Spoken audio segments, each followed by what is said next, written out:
how much you weigh. I don't know how much I weigh. Fat, man. I'm not fat. Fat. I'm not fat, muscle. That's fat. It don't matter. Yeah. Hey, it don't matter. It don't matter. Grab it again, Hey, son. Grab it How I again. look at the weigh-in, though? Grab it How I look again. at the It's just something he got to learn from. And, that's my bro, too. So, things happen, man. We all bump our heads. I've done a lot of stuff, that could have, ended my life. So, things happen. I just wish the best for him. And hopefully that, he the warning and they get back focused. But boxing IQ is off the charts. You know what I'm saying? Next to Canelo. I'm not taking nothing away from you, but just a little bit better. Errol Spence visits Terence Crawford's camp and shocks everyone with his support ahead of Canelo showdown. In a surprising yet powerful display of respect, Errol Spence Jr. paid a visit to Terence Crawford's training camp ahead of the highly anticipated bout against Canelo Alvarez. Once bitter rivals, the two shared laughs. Easy. What are you talking about? There you go. We're talking crazy. That's Hey. Y'all ready to move around? Hey, this nigga still. Traded light-hearted banter and reflected on their shared history. Spence's presence wasn't just friendly, it was symbolic.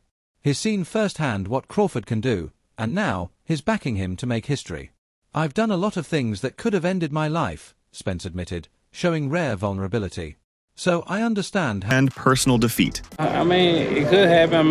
Why not? If Crawford want to challenge himself to be great, let him try to be great, So, I'm with it. So, I'll be going for Bud. If he fight Canelo, I'll be going for him. I don't know if he gonna win or lose, but I definitely be going Crawford. I think if anybody can pull it off, he can pull it off.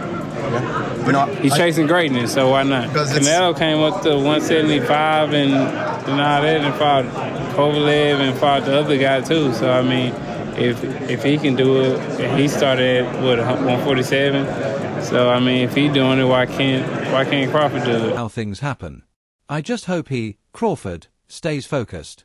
If anyone can pull this off, it's him. When asked about Crawford's chances against Canelo, Spence didn't hesitate. Why not? If Bud wants to challenge himself for greatness, let him. I'll be rooting for him. From opponent to believer. It's gonna be difficult. You take it to your I'm taking him. And ain't nothing you gonna be able to do about it come fight and night. I know Turkey is in your corner, I promise you. But look, it's gonna be very difficult. He's gonna be so mad that day. Believe me. I see you. I see you.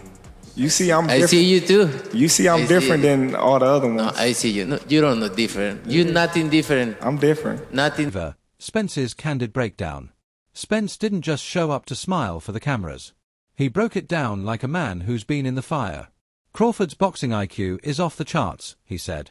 "No disrespect to Canelo, he's great, but Bud's just a little bit better." That acknowledgement from a former foe-turned-supporter sparked conversations throughout the boxing world. It wasn't forced. A lot of people on social media say, if I come back, I'll be the shell of myself. If he comes back, he probably not gonna come back. He's damaged. I just, use it all as fuel. Some people can use it all and be not motivated and be like, and let that knock them down. I use it as fuel. I use it as motivation. I was undisciplined, doing the wrong things and not living the life I should have lived, and then after the accident, I had to, get right, to be right. So and that's what happened. I got right. It was genuine. A man who once shared the ring with Crawford now sees what makes him a once-in-a-generation fighter. The calm before the storm, Crawford's quiet confidence. Leading up to fight night, Crawford has kept his cool. No trash talk. No theatrics. Just firm confidence in his identity. "I'm taking it to him. Ain't nothing he can do about it," Crawford said bluntly. "He's going to be so mad that day. Believe me, I'm different." At a fiery press conference, Crawford's steely demeanor rattled Canelo. "You're nothing different," Canelo fired back. It's somebody like that, like a Canelo, and not only is his offense, he's got to have defense too. You know what I'm saying? So, styles makes fights. Bud got the better skills, and he got the better mind too.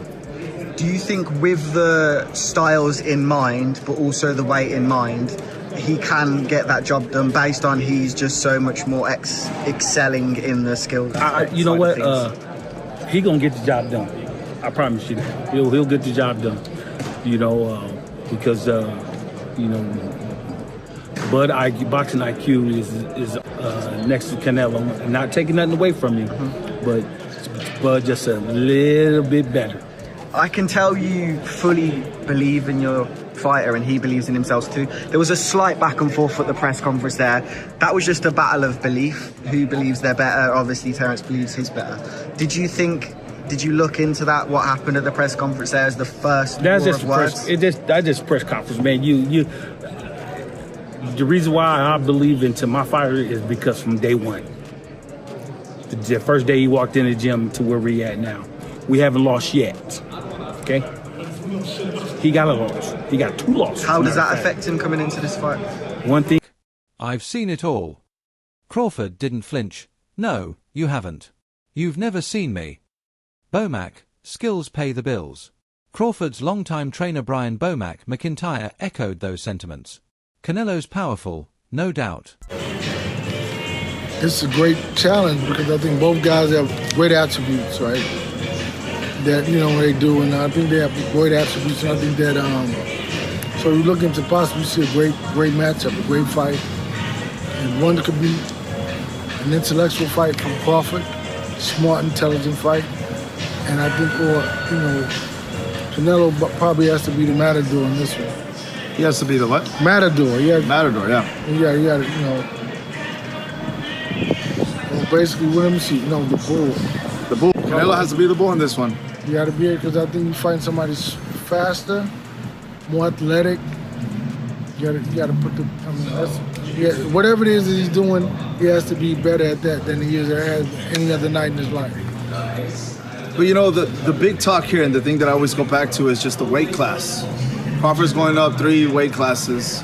The last time he fought, you know, went up on weight, fought Madrimov. You say you don't watch boxing, but he got, you know, a lot of people. Madrimov. Oh yeah, yeah. I saw that fight. Yeah, 154. Yeah, I saw that fight. Now. But Bud's skill set, timing, and IQ, that's what wins fights. Skills pay the bills, he said. Bomac didn't dismiss Canelo's resume, he broke it down analytically. He emphasized that while power and size matter, elite-level adaptability and ring IQ can level the playing field. Styles make fights, Bomac explained. But Bud has better skills. Terence Crawford won that fight easily. I need to see Canelo Alvarez versus Terence Crawford right now. Now, I know the weight concerns everybody, but now you see Terence Crawford can go up in weight and actually compete. You can be concerned all you want, but I generally believe that was the warm-up. Bud wants this for his legacy. I think he can beat Canelo. The problem with Bud, he's not flashy. He doesn't have aura. If you look up the word Black Air Force Energy, Bud's face would be plastered all over it. The opportunity is there. Let's make this happen. And the better mind too. Derek James, Canelo can't treat this like his usual fights. Even Canelo's former allies are warning him. Trainer Derek James, who has coached world champions like Errol Spence and Jermell Charlo, made it clear this fight isn't business as usual. You're facing someone faster, more fluid, more athletic. You can't approach this. Bivol is the fight you got to study if you're Crawford. Crawford ain't Floyd, but he can do a Bivol. The problem is Bivol's a big dude. This is rough because this fight is only a matchup fight. Let me tell you what I mean. I got a lot of fighters Canelo fought at 168 beating Crawford. I got Caleb Plant beating Crawford. I got Berlanga beating Crawford. I got Callum Smith beating Crawford. Just way too huge, of course. But that's why Crawford ain't campaigning at 168. He's trying to beat Nello because Nello is a special case. He's one of the best fighters of all time, and he's actually a little guy who ballooned up to 168. This like the others, James cautioned. Canelo's got to be better than he's ever been. He even hinted that Canelo might need to fight like the Matador, picking spots carefully against a fast-moving opponent. Legacy on the line. For Crawford, this isn't just about belts or money, it's about legacy. Being elusive in fighting Canelo. However I gotta fight, I'm gonna win. Simple as that. I'm not gonna let somebody else force me or tell me how to fight when I've been fighting my whole life. You know, I won't be running. You know, I could tell you that. But I will be, you know, doing a lot of touching. Beating Canelo, one of boxing's most iconic champions, would etch his name into history. It would prove his versatility, validate his fearlessness, and complete a pound-for-pound journey unlike any other. "He's not flashy," said one analyst, "but he's got that black Air Force energy. He's not trying to be liked. He's trying to win." What Crawford can learn from Bivol. Some experts argue Crawford should study Dmitry Bivol's performance against Canelo.